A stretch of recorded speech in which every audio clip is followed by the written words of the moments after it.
So you've got to be like in pretty good physical form to be flying on jets like all the time, right? Like you can't lack on any sort of workouts, otherwise like your body just can't keep up with the constant like G-force pressures of whatever you're doing.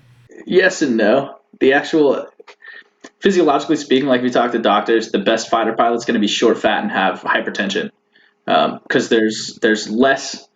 If they're short, there's less distance for the blood to go away from the head. If they're fat, they have high blood pressure, hypertension, and they're able to absorb more G. So it takes more G's to pull the blood out of the head because the heart is pumping at such a pressure that it's keeping the blood up there already. So, like one of my really good friends that I was flying with up in Whidbey, he was a backseater as well.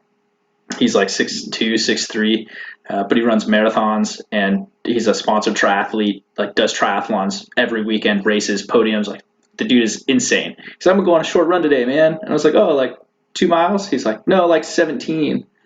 And I'm like, okay, like you're insane. He actually has a lot harder time because he's in such good shape. His blood pressure is so low, his heart rate is so low, and he's taller that he has such a hard time holding up. Well, I should say he has such a hard time. He's a great NFO, and he's fully capable of doing anything. But it's harder for him than somebody like me who's a lot shorter. Like I'm only 5'9", and I got really thick legs, and I do a lot of weightlifting, so I'm able to flex my legs and force that blood back up into my head versus him, who's a distance runner and everything. He's a lot skinnier. It's just harder, just different body compositions. But like I said, your body gets used to it. So now, like, I don't even feel really anything below 3 Gs.